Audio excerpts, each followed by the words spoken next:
de un tema muy interesante, que es la salud mental y las emociones, algo que yo creo que nos afectan a todos. Es decir, la salud mental, según estudios, me pueden corregir ellos, yo creo que hay muy poquita gente que esté medio bien. Todos tenemos problemas, si no de una manera, es de otra. Unos se nota más y otros ni sabemos que tienen esos problemas. Pero todo eso le afecta en el día a día. Y tenemos aquí un equipo de investigadores muy interesante, como por ejemplo Berta Moreno Kuttner. Ella es catedrática de Psicología, directora del Departamento de Personalidad, Evaluación y Tratamiento Psicológico, investigadora principal del Grupo Andaluz de Investigación Psicosocial IBIMA, coordinadora del primer plan de prevención de la conducta suicida de la Universidad de Málaga, autora de numerosos artículos científicos sobre suicidio, fruto de proyectos de investigaciones internacionales y nacionales, miembro de la Comisión de Prevención del Suicidio de la Unidad de Gestión Clínica, Salud Mental del Hospital Regional Universitario de Málaga y representante de la Universidad de Málaga en la Mesa Técnica en Prevención de la Conducta Suicida de Málaga. Está muy centrada en el tema del suicidio, que ya veremos que es un tema muy importante y que realmente no estamos al día de todo lo que ocurre en este campo. También tenemos a la doctora Rosario Cabello. Ella es profesora titular de Psicología Evolutiva y de la Educación y miembro del Laboratorio de Emociones de la Universidad de Málaga y de la Sociedad Internacional de Inteligencia Emocional. Su línea principal de investigación se centra en el desarrollo y educación de la inteligencia emocional, coautora de los programas Intemo para el desarrollo de la inteligencia emocional en adolescentes y actualmente se encuentra elaborando y testeando nuevos programas de entrenamiento para la infancia y para jóvenes adultos en una colaboración internacional. Y tenemos también al doctor Pablo Fernández Berrocal, es catedrático de Psicología, director y fundador del Laboratorio de Emociones y del Máster Inteligencia Emocional de la Universidad de Málaga y vicepresidente de la International Society for Emotional Intelligence.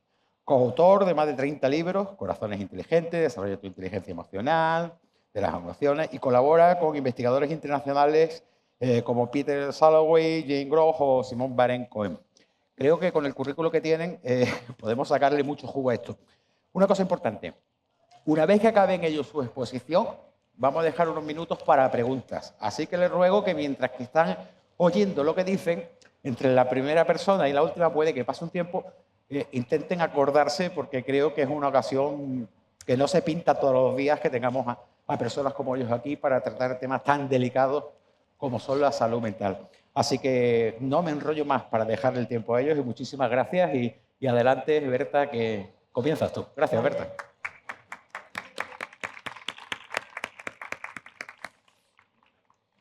Bueno, buenas tardes, bienvenidos a todos, a todas. Yo voy a empezar hablando, se entiende la ciencia, de un tema que es un poco peliagudo, que es hablar del suicidio. Y lo primero que voy a hacer es intentar desmontar un mito. El mito que le llamamos el efecto Werther. El efecto Werther se basa en la creencia, que es un mito, que es erróneo, de que no se puede hablar de suicidio, porque hablar de suicidio incita a las personas a realizarlo. Este mito está basado en una novela de Werther, Las penas de Werther, dicho el protagonista, en el cual se suicida por amor.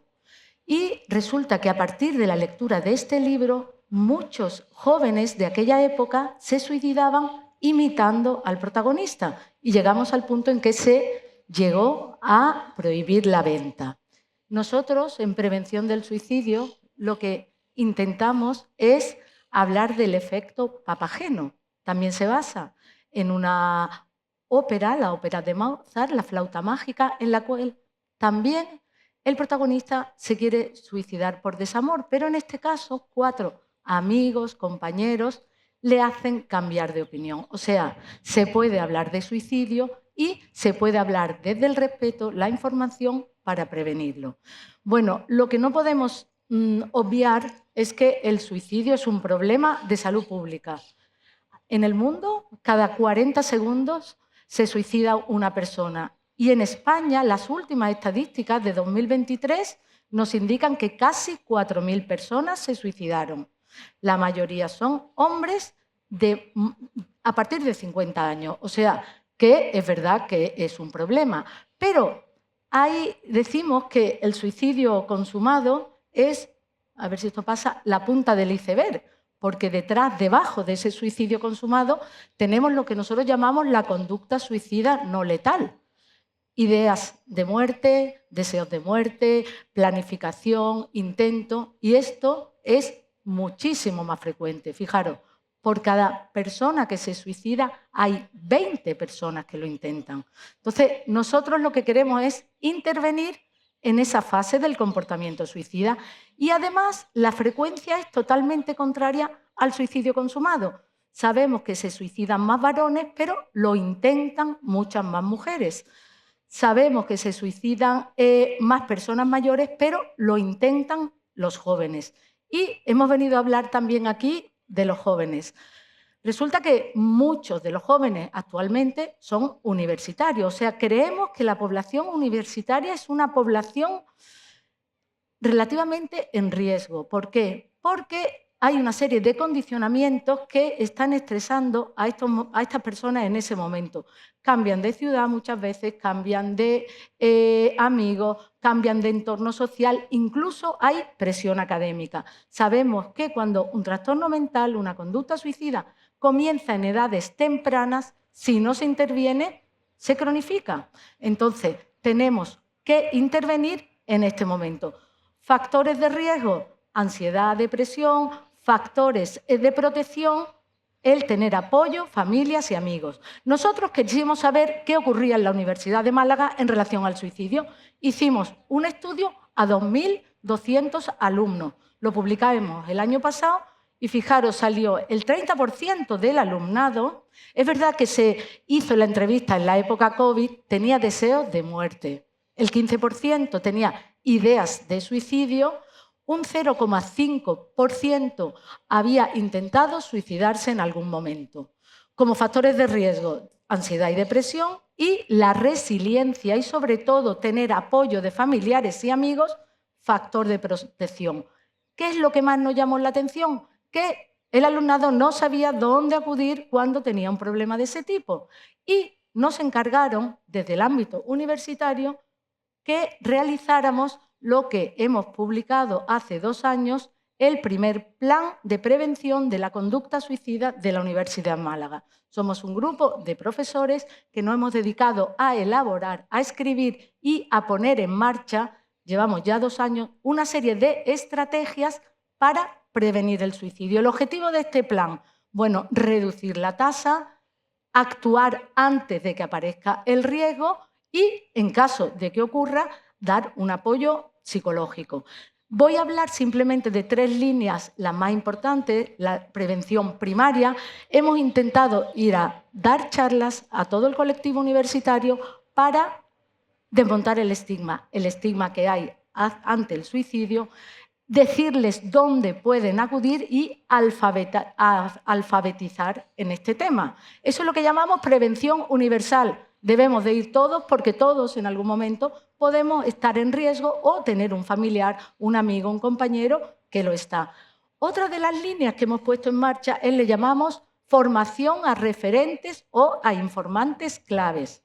En todos los planes de prevención existe esta figura. Partimos de la idea de que un alumno, si tiene un problema, ¿a quién acudiría antes? Pues a lo mejor a otro alumno y un profesor a otro profesor. Hemos seleccionado a 15 personas de todo el colectivo universitario en los 3 campus de la Universidad de Málaga y los hemos formado en escucha activa y en saber dónde derivar a las personas en caso de riesgo de suicidio.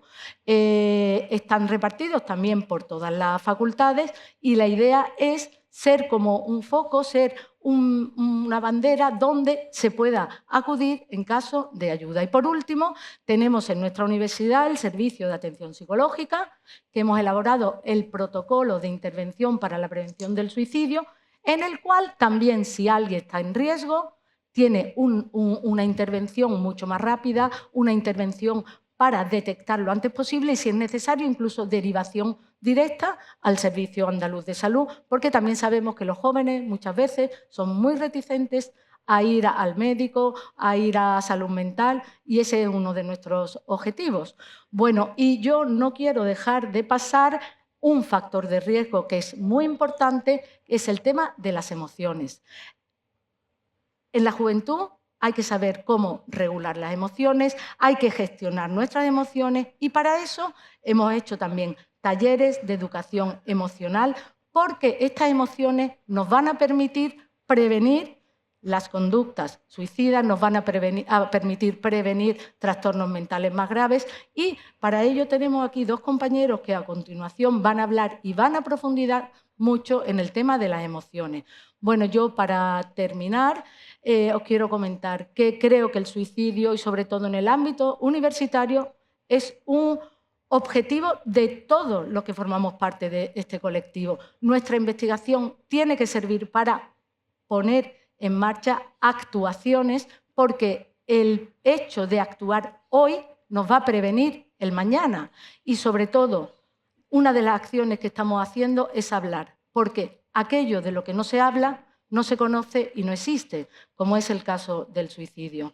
Y muchas gracias por vuestra atención. No me lo quito. Muy bien. Mientras se pone la presentación, mi nombre es Rosario, como ha dicho Javier, Rosario Cabello, y trabajo en el Laboratorio de Emociones de aquí de la Universidad de Málaga. Y hilando con lo que contaba la profesora Berta Moreno, y recalcando la importancia de las emociones, yo quería fundamentalmente... A ver si pasa.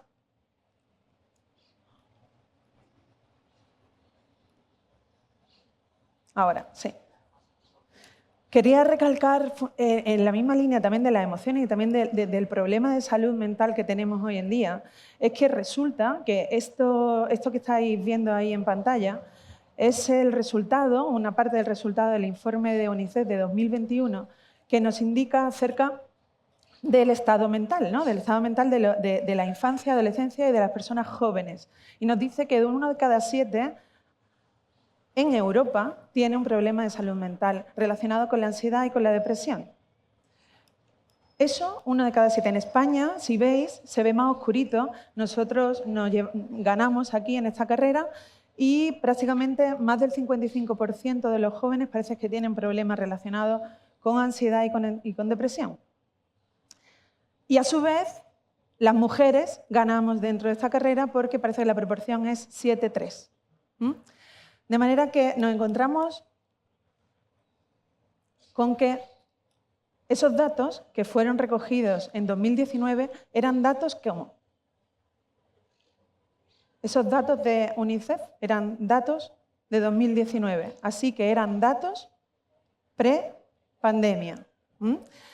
Claro, ahí llega la pandemia y decimos, wow, ¿qué ha pasado con la salud mental de los jóvenes? Pues ha pasado que nos hemos hecho conscientes del problema que teníamos.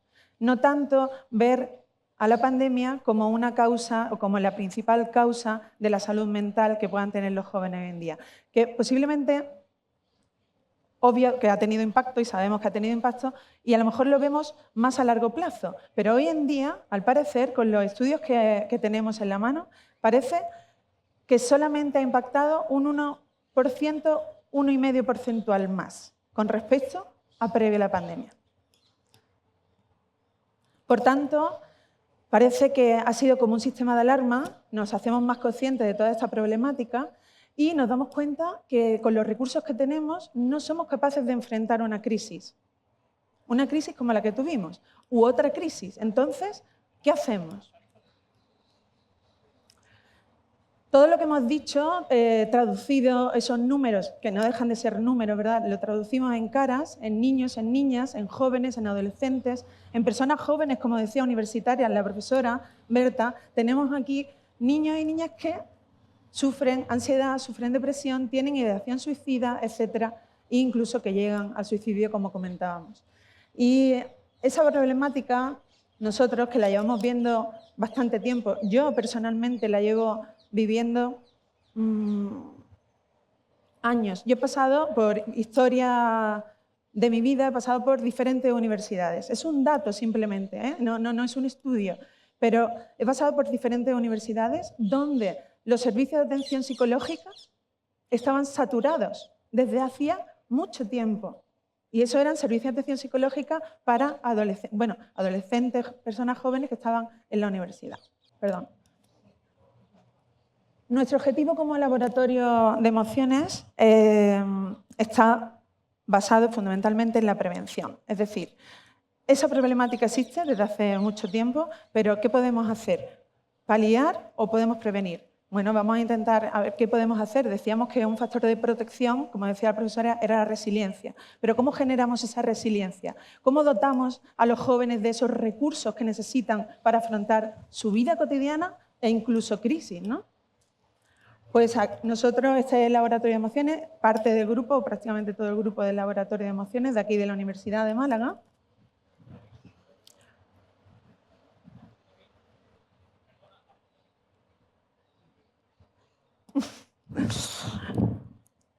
Y nuestro objetivo, llegando ya al centro, sería el demostrar cuáles son los beneficios de desarrollar competencias relacionadas con la inteligencia emocional, relacionadas con competencias emocionales y sociales. Y para eso, tiene muchos pases esto. Y para esto, bueno, hemos desarrollado diferentes programas de intervención para adolescentes, para entrenar su inteligencia emocional. Lo hemos hecho con miles de adolescentes españoles y hemos conseguido demostrar que este efecto beneficioso es tanto a nivel de relación social, es decir, personas que desarrollan sus habilidades en mayor medida, tienen mejores relaciones sociales, ya sea con su pareja, con sus amigos, con sus padres, con los profesores y también mejor rendimiento escolar o rendimiento académico. Y por la otra parte tienen también menos o desarrollan en menor medida ansiedad, sintomatología relacionada con la ansiedad y con la depresión. Por supuesto, conductas disruptivas, agresividad, violencia, conductas violentas en concreto, es decir, muchísimos aspectos que hemos conseguido demostrar en los que influye el hecho de tener mayor recursos emocionales y sociales. Resumiendo, digamos que por un lado, y siguiendo un poco el modelo dual que hoy en día está, ¿no?, de moda también, no solamente está incidiendo a nivel de sintomatología internalizante, es decir, de ese espíritu que tenemos el ser humano de autodestrucción, ¿verdad?, de ansiedad, depresión, ideación suicida, etcétera,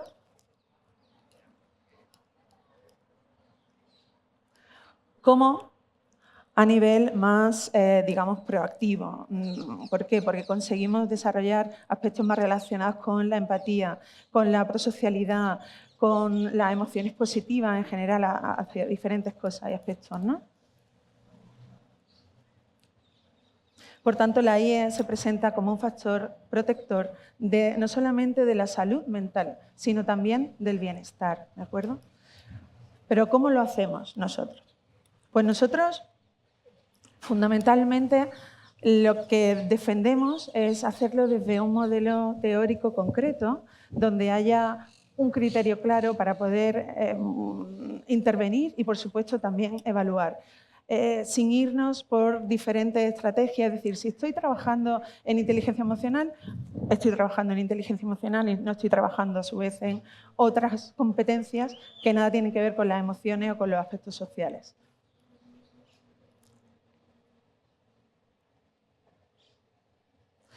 Y además lo hacemos siguiendo un modelo, el primer modelo que se desarrolló de inteligencia emocional, que fue el desarrollado por Mayer y Salovey en 1997. Este fue el modelo reformulado, digamos, donde establecen que la inteligencia emocional son un conjunto de habilidades y que ese conjunto de habilidades se estructuraría en 4 grandes grupos, ¿no? El primer grupo, relacionado con la capacidad para percibir cómo se sienten otras personas, o cómo te sientes tú también. Y también la capacidad para expresar lo que uno quiere en cada momento. Es decir, no ser expresivo per se, sino la capacidad que tienes para expresar lo que quieres en cada momento, que la distinción es importante. La facilitación emocional, que sería esa conexión existente entre las emociones y el pensamiento, cómo lo que yo siento en un determinado momento me conecta con pensamientos. Pues, por ejemplo, si me siento triste, eso me va a conectar con qué tipo de pensamientos o qué tipo de recuerdos. Recuerdos tristes. Posiblemente. Si os pongo una canción triste, ¿qué tipo de recuerdos vais a tener? Triste, seguramente. Si os pongo una canción alegre, seguramente tengáis recuerdos alegres. Bueno, eso es lo que explica de alguna manera la facilitación. Por otro lado, la comprensión sería, bueno, la habilidad para comprender, para dar contexto a las emociones. Es decir, tú estás viendo que alguien tiene una cara triste. Ahora, ¿en qué contexto está sucediendo eso? ¿Por qué puede estar sucediendo? Y no solamente cómo te sientes tú y comprender cómo te sientes tú, sino también cómo se siente la otra persona. Pero comprender cómo se siente la otra persona es muy complejo porque hace falta cambiar de perspectiva. Es decir, cuando tú intentas pensar en cómo se siente la otra persona y por qué, tienes que tomar la perspectiva de la otra persona y alejarte de la tuya. Por lo tanto, también incluiría aspectos relacionados con la empatía. Y por último, la gestión emocional o regulación de las emociones, que te habla de cómo manejar todo lo que tenga que ver con o cambiar o mantener un estado emocional concreto. Es decir, yo estoy contenta, pues ¿cómo hago para mantenerme en este estado? O me he levantado enfadada y tengo clase. ¿Qué hago para llegar a clase en un estado que no sea el enfado porque no va a ser muy útil para dar la clase, ¿no? Ese tipo de cosas estaría relacionada con eso. Digamos que yo creo que se ha podido entender el modelo bastante bien, es fácil, es sencillo, pero quizá con un ejemplo se entienda más fácil, con un ejemplo de la vida real. Mirad, yo tengo 2 hijos. La mayor tiene 9 años, acaba de cumplir, y el pequeño tiene 7 años, que va a cumplirlos ahora, de hecho.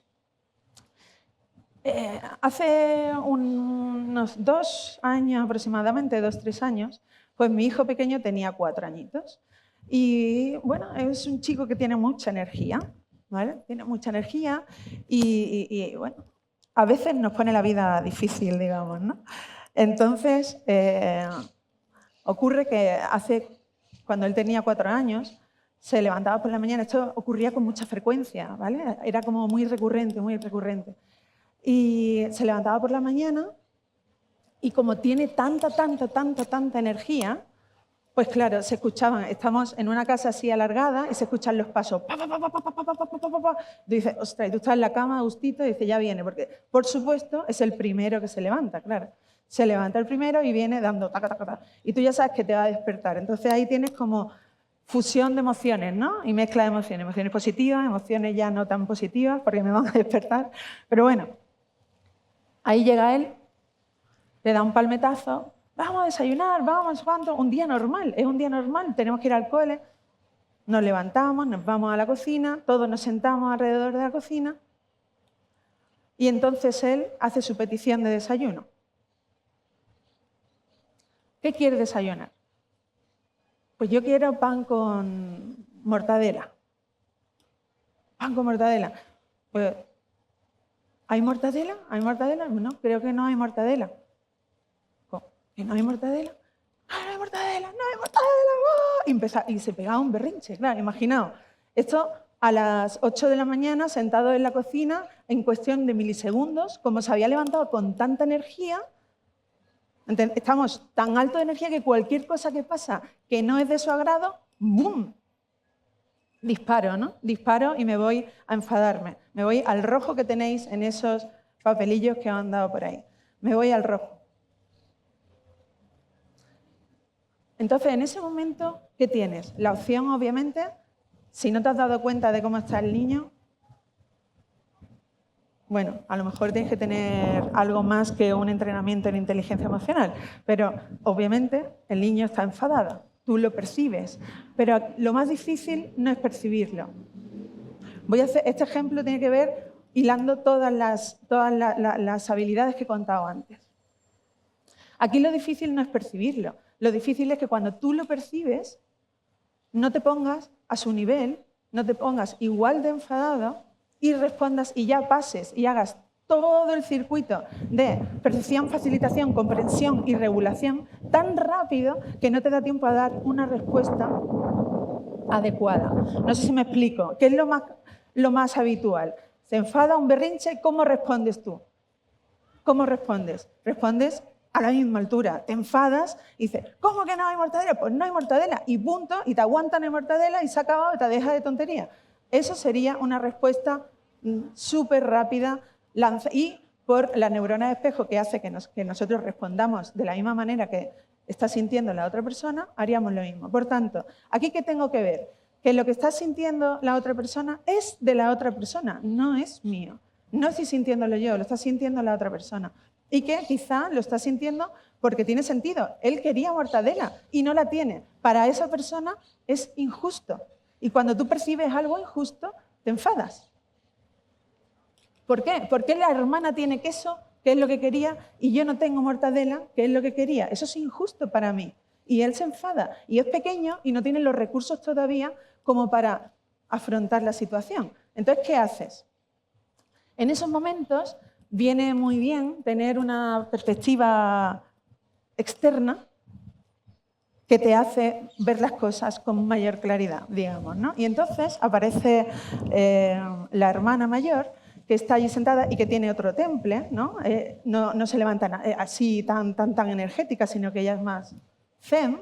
Y entonces le dice, te estás enfadando, pero se lo dice tan bien, con tanto temple, que ¿qué hace el niño? ¿Qué hace? ¿Qué hace la intensidad de la emoción? Hace... Claro, se lo ha dicho bien y le ha hecho consciente, le está devolviendo la comprensión de lo que le está ocurriendo. Estamos en la rama de comprensión, ¿de acuerdo? Claro, ya lo está comprendiendo. Y a su vez es un regulador, porque está haciendo que baje la intensidad de esa emoción tan potente. Claro, luego en la regulación o en la gestión de emociones podemos hacer muchas más cosas. Obviamente, ese es el momento en el que el niño, ¿qué hace? Cuando le hacen ver que se ha enfadado y que se ha enfadado por encima de sus posibilidades, digamos, ¿qué hace el niño? De estar súper enfadado, ¿dónde se va? A estar súper triste, como diciendo, wow, lo he hecho mal, no me he portado bien, no he respondido como se esperaba, he perdido un poco el control, no sé, ¿no? Lo que pueda pensar un niño ahí con 4 años. ¿Y qué hace? Buscarte. Va a buscarte. Estamos todos en la cocina, pequeñita, va a buscarte, se agarra a ti, a la pierna y dice, perdona, tal. No pasa nada, no pasa nada. Ahora viene quizá, esa es la oportunidad de oro, como para explicarle cómo puede gestionar, porque no sabe, obviamente tiene 4 años, cómo puede gestionar. Y ahí no solamente lo gestionas a él, sino que te gestionas también tú. Es decir, respiras, tomas perspectiva y le explicas que es normal, ¿vale? Te has enfadado, tú querías mortadela, no tienes mortadela. Bueno, quizá la próxima vez me lo puedes decir. Simplemente utiliza ese enfado, y ahí viene también la facilitación, utiliza ese enfado, utilízalo para explicarme qué es lo que quieres. Tú quieres mortadela, mamá, es que yo quiero mortadela, me apetece un montón la mortadela, vale, yo quiero mortadela mañana. Vale, pues si yo puedo, la conseguiré y la traeré. Y si no, ya veremos. Pero tú expresa, dime lo que quieres, utiliza lo que sientes para decirme qué es lo que quieres. Y así podemos comunicarnos y te relajas un poco y no llega a una intensidad tan elevada.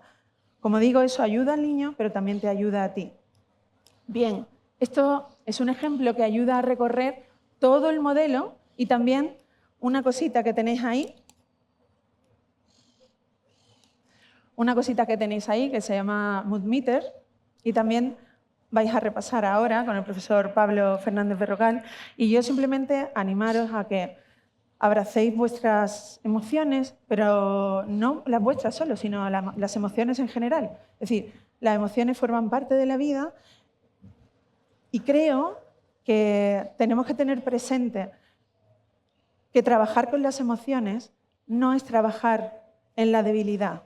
¿De acuerdo? Porque yo creo que se está tergiversando tanto el tema, está tan de moda el tema de las emociones que se está tergiversando, pelín. Entonces, me gustaría recalcar que trabajar en emociones no es trabajar en la debilidad, sino todo lo contrario, es trabajar en las fortalezas, en darle recursos a las personas para que tengan fortaleza, resiliencia para afrontar la vida.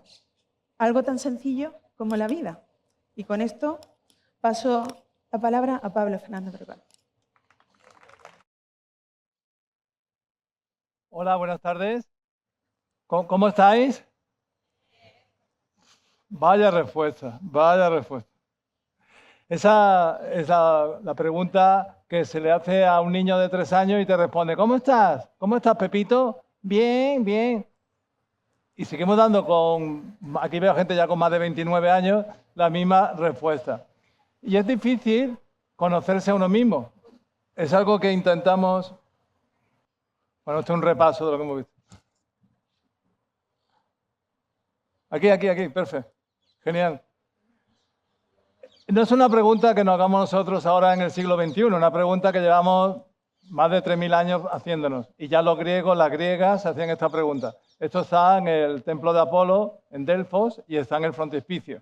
En ese templo había más de 100 inscripciones donde los griegos y las griegas paseaban e intentaban, como no había Instagram ni había Netflix, pues intentaban allí pues, inspirarse. Y este es uno de los que más nos gusta a los europeos. Conócete a ti mismo. Pero no es una pregunta fácil de responder, es una pregunta muy difícil. Tanto que nosotros creemos que nos conocemos y que conocemos a otras personas, pero en cuanto le preguntamos a alguien cómo funcionan sus emociones, la gente entra en crash. Y a final del siglo XX, en los últimos 20, 30 años, se ha producido una revolución emocional con las neurociencias y con autores tan prestigiosos como Antonio Damasio,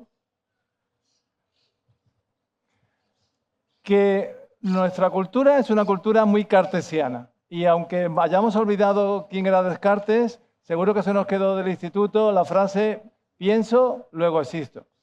Y digo que somos cartesianos porque a cualquier persona que le preguntes, si tú le preguntas, si yo os preguntara a vosotros, ¿os consideráis racionales? La mayor parte de vosotros diríais que sí.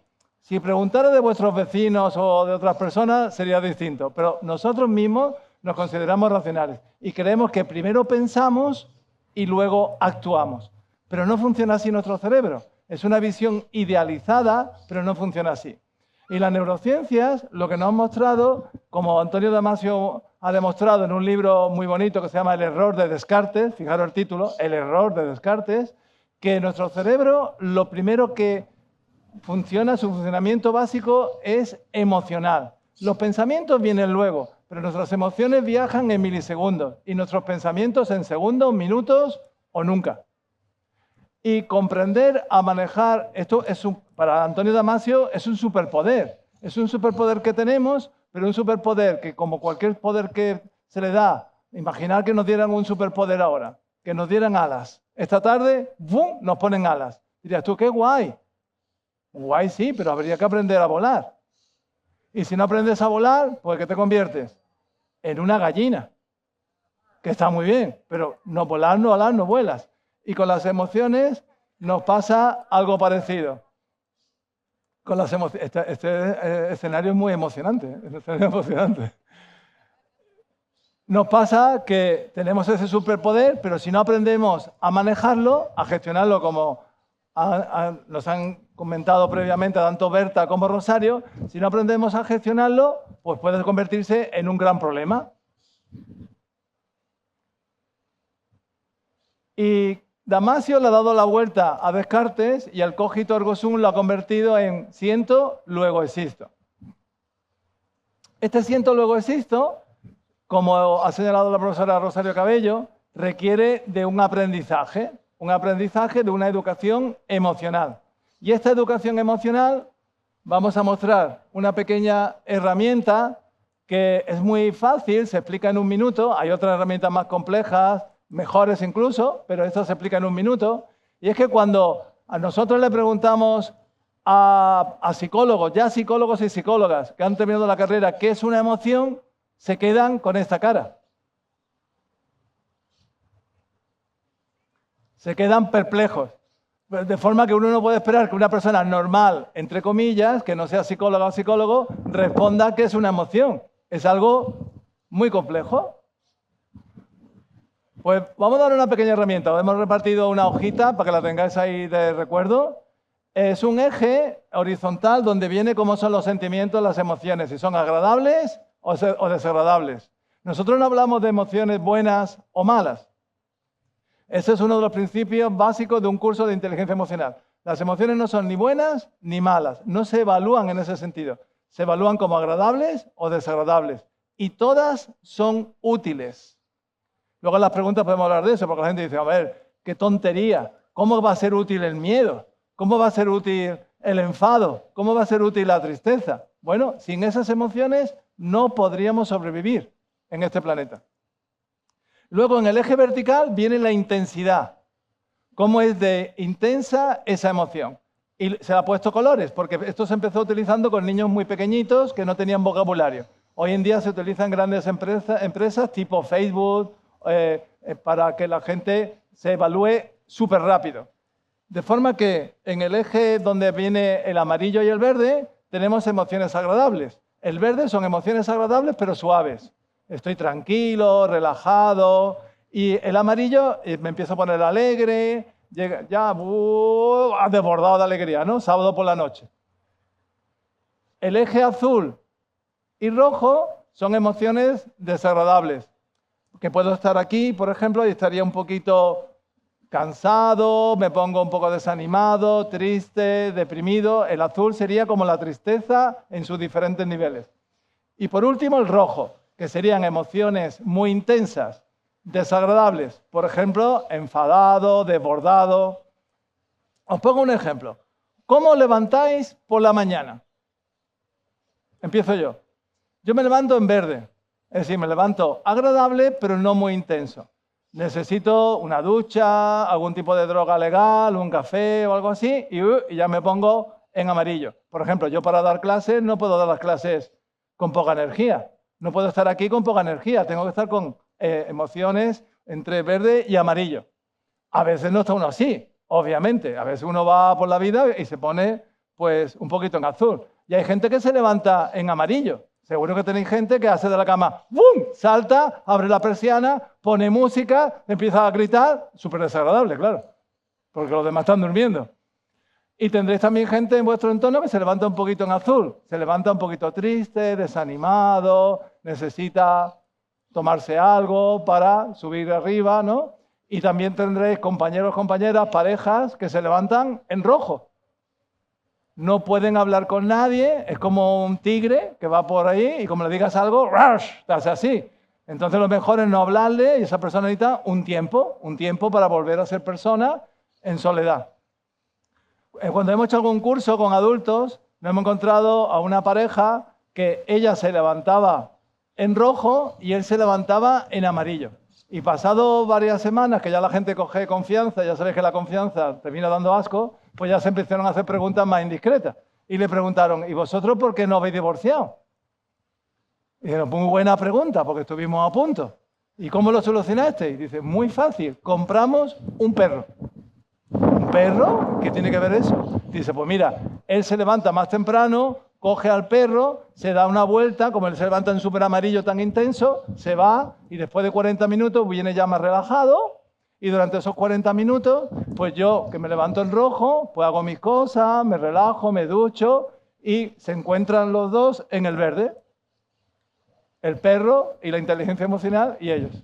Eso es un uso, es decir, ¿y qué es bueno? ¿Levantarse en rojo o levantarse en amarillo? No, cada uno es un tema biológico también, que tiene que ver con los biorritmos y aceptar como uno es y como son los demás e intentar buscar soluciones para gestionarlo.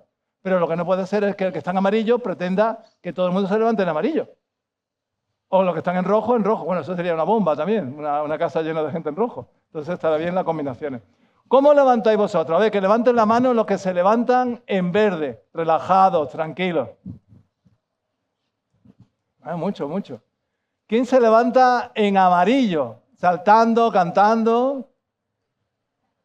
Vale, ¿quién se levanta un poquito azul? ¿Un poquito azul? Vale. ¿Y en rojo? ¿Alguien en rojo? Por allí el grupo rojo, por aquí también. Muy bien. Pues mucha gente no se hace esa pregunta. ¿Cómo se levanta? ¿Con quién trabaja? Por ejemplo, la gente que se levanta en amarillo, en su trabajo, que son muy diurnos. Son personas que disfrutan mucho del día, pero si ponen una reunión, ¿a qué hora la ponen? Súper temprano. Pero si trabajan con gente que se levanta en rojo y tú pones una reunión a las 9 de la mañana, la gente que va en rojo, ¿cómo va a ser reunión? Fatal. Porque la gente en rojo necesita bastante tiempo y su horario se retrasa. Y, por ejemplo, una reunión para ellos estaría bien por la tarde. La gente en rojo son más bien noctámbulas, se levantan más tarde, tienen un ciclo del sueño distinto. Entonces, una cosa que muchas veces olvidamos es que somos física y química y que no podemos dividir nuestro cuerpo y nuestra mente como si fueran cosas separadas. Esto es, nada, una pequeña herramienta para que lo podáis utilizar y que os evaluéis, porque y ahora hablamos, si queréis, en las preguntas. ¿No significa esto que no hay que estar en rojo? No, claro que sí. En algunos momentos de nuestra vida tenemos que incluso buscar el rojo, porque es necesario para afrontar ciertas situaciones. Pero luego hablamos, si queréis, las preguntas de cómo las emociones son un superpoder que tenemos que desarrollar y aprender a gestionarlo. Y que algunas personas consideran que esto es como algo accesorio. Nosotros no. Nosotros creemos que es indispensable para los retos que tenemos como personas y como sociedad en el siglo XXI. Muchas gracias. Bueno, pues muchísimas gracias. Ahora nos quedan unos minutos para preguntas. Nuestro compañero tiene el micrófono de mano por ahí, con lo cual, pues, si alguien quiere hacer una pregunta, que levante la mano. Yo entiendo que sobre el tema de salud mental, pues muchas veces cuesta trabajo preguntar, ¿no? Porque siempre se puede pensar que, bueno, es que si yo pregunto sobre tal tema, igual piensan que yo no les descorte. Y si tienen que preguntar algo, ¿por allí van a levantar la mano? No. Aquí en delante. De todas formas, me voy a sentar con vosotros, ¿vale? Y mientras tanto, pues también podemos ir conversando.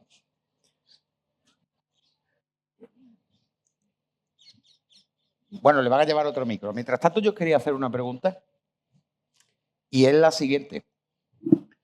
Y esta es más friki, ¿no? Porque sí, a cualquiera de vosotros tres, porque esa es de mi campo, que es la tecnología y la ciencia más que la psicología en sí. Se habla mucho de inteligencia artificial. La gente piensa que los ordenadores, ahora con esto de la IA, piensan. Los ordenadores no piensan.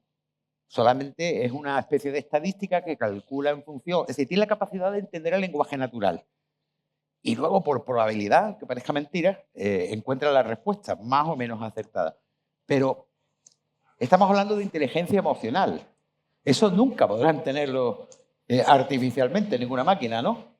¿O pensáis que sí? Bueno, precisamente se oye, ¿no? Sí.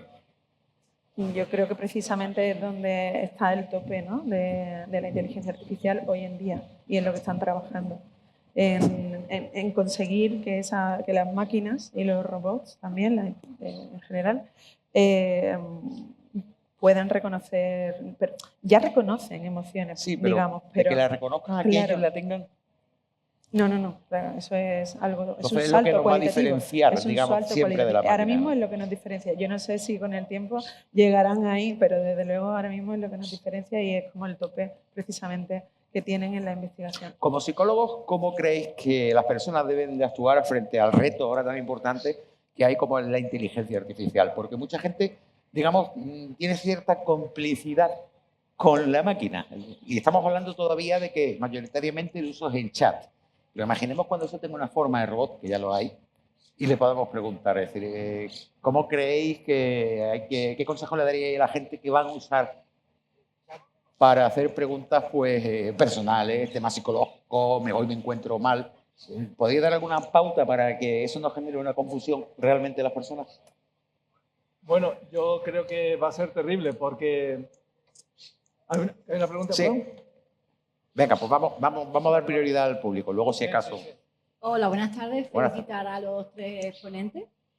Y yo como profesional de lo social, desde la universidad, me gustaría saber si estáis planteando en los planes educativos que las habilidades emocionales, inteligencia emocional, se traslade de forma transversal a los colegios, porque niños sanos serán adolescentes y luego se convertirán en adultos sanos. ¿Lo estáis planteando? ¿Se está barajando? ¿La Junta se resiste? Gracias. Dale. De nuevo, estamos ante el reto que tenemos por delante. Yo creo que la sociedad cada vez es más consciente de la importancia de las emociones. Lo que pasa es que hace falta tener un marco de referencia concreto, y ese marco de referencia concreto y consensuado, llevarlo a la política, al sistema, a la administración pública y decir, mira, esto es lo que deberíamos implantar. Pero claro, para eso deberíamos llegar a un consenso, a un acuerdo de qué es lo realmente importante implementar en las escuelas, cuándo y de qué manera. Y eso no es tan fácil, y ese es justamente el tope en el que nos encontramos, ¿no? Es que hay mucha gente investigando sobre este tema, mucha gente que ya es consciente, muchos colegios que desarrollan muchos programas, y no programas, simplemente actividades, pero que la hacen con toda su buena voluntad, pero que algunas de ellas a lo mejor no tienen ni pie ni cabeza. ¿Me explico? Entonces, claro, eso genera vías de pensamiento alternativas, como las emociones debilitan. Claro, es que es lo que decía antes, que no es precisamente lo que nosotros trabajamos no debilita, sino que fortalece. Pero para que fortalezca, esto tiene que tener una estructura clara, teórica clara, y que de ahí se desarrolle una serie de estrategias, que nos pongamos de acuerdo y que eso se lleve a la administración pública. Esa es mi visión. Hola, buenas. Mi pregunta es para Berta. Han mencionado la formación a los referentes clave dentro de lo que es el marco de la universidad. ¿Hay algún tipo de oportunidad para la gente que no esté en la universidad de acceder a ese tipo de formación? ¿Se oye? Sí. ¿Se oye? Sí. Bueno, el protocolo nuestro es a nivel universitario y los informantes clave, por supuesto, es del colectivo universitario. No damos formación a gente de fuera, porque tienes que estar trabajando o en alguno de los 3 campus o en alguna de las 17 facultades. Entonces, en principio, los referentes son para el colectivo universitario. Ahora estamos formando, vamos a hacer con la Fundación General de la Universidad, que tú participas, un curso para profesionales, servicios sociales, sanitarios, un curso de prevención del suicidio abierto a toda la sociedad de Málaga, pero en nuestro protocolo es ámbito universitario. Mientras tanto, te había preguntado yo del tema de IA. Sí. ¿Qué consejos da para que la gente psicológicamente no se...? Tenemos que prepararnos porque va a ser muy fácil, porque ahora mismo no tienen cuerpo, pero en cuanto le pongamos cuerpo a esas máquinas, habrá gente, porque los humanos somos así, los humanos somos capaces de enamorarnos de los objetos, y si encima se parecen a los humanos, eso va a ser escalofriante. Entonces tendremos humanos y humanas que se enamorarán de esas máquinas, pero las máquinas no se enamorarán de nosotros, porque las máquinas no se pueden enamorar, no es un perrito o un gato, no es un mamífero. Entonces va a ser una relación muy asimétrica, y esa relación tan asimétrica va a generar un hiperpoder. Porque ¿qué hace la gente cuando está enamorada? Cualquier cosa. Un problema. Adelante con la pregunta. Bueno, hola. Hola. Yo quiero saber si este programa también está enfocado un poco a paliar los problemas que hay con el sistema que hay de salud mental pública, que no está preparado para la demanda que hay, que si tiene como intentar minimizar la carga que tienen los centros de salud, porque al final pues las citas y los procesos que hay no son los más adecuados y muchas veces pues no se puede proporcionar la ayuda que se quiere. ¿Se me oye?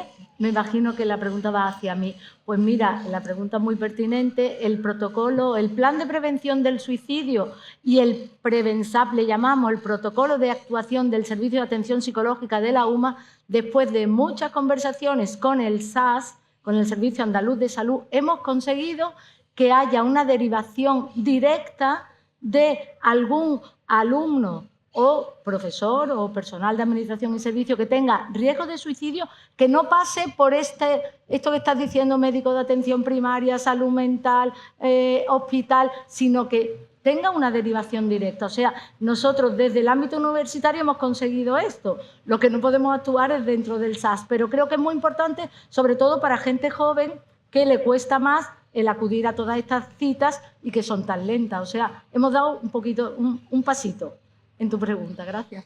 Muy bien, bueno, pues nos van a permitir 5 minutos, que es el tiempo que vamos a tardar en poner en marcha otro panel. Sí, os quiero dar las gracias pues, por participar aquí. Darle las gracias a ustedes también por participar en este panel. Y no se vayan porque ahora vamos a hablar de un tema como la ciudad sostenible. Otro tema, porque es que en la noche, hablando se entiende la ciencia, si se han dado cuenta, todos los temas que se tratan de alguna manera nos afectan. Comenzamos con el tema del turismo gentrificación. A todos nos afectan porque los precios de los alquileres, la cantidad de pisos de alquiler turístico, lo que supone el abuso de turismo. El segundo tema ha sido de salud, bueno, este es de salud mental, que es bastante importante. El tema de ciudad sostenible, que creo que también nos interesa mucho. Y el último, que es el que empieza a las 9, es un poco más etéreo, porque es la ciencia del espacio.